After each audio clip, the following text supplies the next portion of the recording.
एक गांव था जहां किसान मन्नू अपनी पत्नी और बच्चों के साथ रहता था।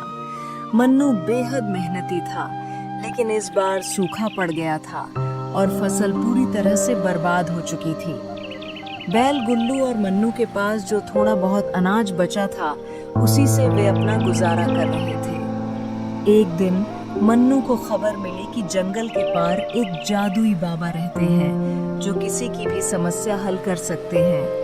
मन्नू ने सोचा, अगर बाबा मेरी मदद कर दें तो मैं अपनी जमीन और परिवार को बचा सकता हूँ। मन्नू ने गुल्लू को अपने साथ लिया और जंगल की ओर निकल पड़ा।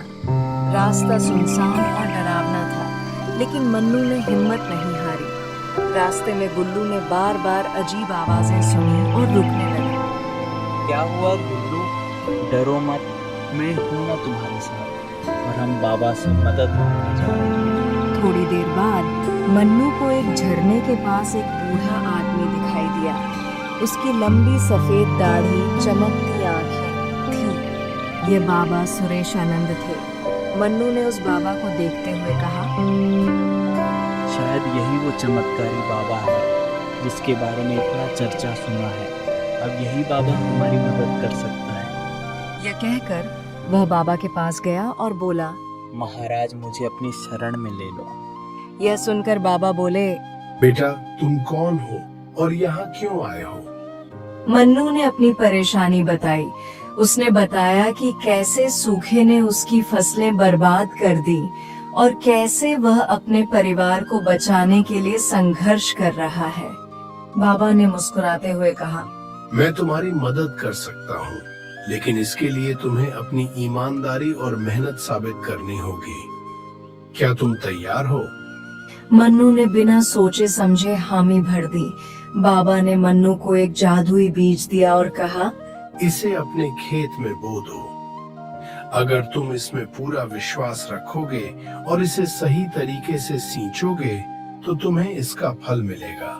लेकिन याद रखना, यह बीज सिर्फ सच्चे और मेहनती इंसान के लिए काम करेगा। जी महाराज, मैं इसे अपने खेत में बो दूंगा और इसका पूरा ख्याल रखूंगा।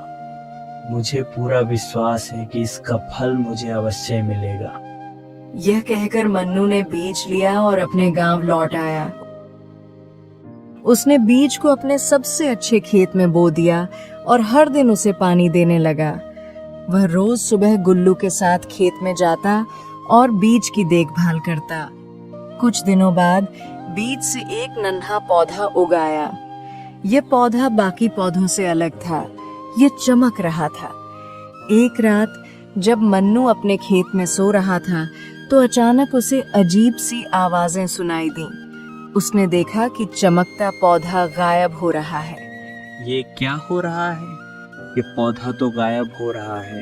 हे भाग्यवान, अब क्या होगा? तभी बाबा सुरेशानंद प्रकट हुए और बोले, मन्नू, तुम्हारी दूसरी परीक्षा यही है। तुम्हें यह पौधा बचाना होगा। जंगल के उस पार एक जादुई झील है। इस पौधे को वहां ले जाकर पानी पिलाना होगा। मन्नू ने पौधे को सावधानी से उखाड़ा और गुल्लू के साथ झील की ओर निकल पड़ा। रास्ता कठिन और डरावना था। मन्नू ने अपनी हिम्मत जुटाई और झील तक पहुंच गया। उसने पौधे को पानी पिलाया। पौधा और भी चमकने लगा। बाबा ने मन्नू से कहा, अब तुम्हारी आखिरी परीक्षा है। यह पौधा तुम्हें ढेर सारा सोना और धन दे सकता है, लेकिन अगर तुम इसे गांव के भले के लिए उपयोग करना चाहो तो तुम्हें इस पौधे का फल पूरे गांव में बांटना होगा। क्या तुम इसके लिए तैयार हो? मन्नू ने बिना किसी लालच के कहा, बाबा, मैं अपने परिवार और गांव के लिए ही मेहनत करता हूँ। अगर यह पौधा गांव का भला कर सकता है तो मैं इसका फल सबके साथ बांटूंगा। बाबा मुस्कुराए और बोले, तुमने अपनी ईमानदारी, साहस और निस्वार्थता से साबित कर दिया कि तुम इस वरदान के हकदार हो। मन्नू ने पौधे का फल अपने गांव के लोगों के साथ बांटा। जो खेत सूखे से बंजर हो गए थे, वे फिर से हरियाली से भर गए। बाबा सुरेशानंद ने गांव को आशीर्वाद दिया और मन्नू का नाम हर जगह ईमानदारी और मेहनत की मिसाल बन गया। इस तरह मन्नू और गुल्लू ने मिलकर अपना और अपने गांव को बर्बाद होने से बचा लिया।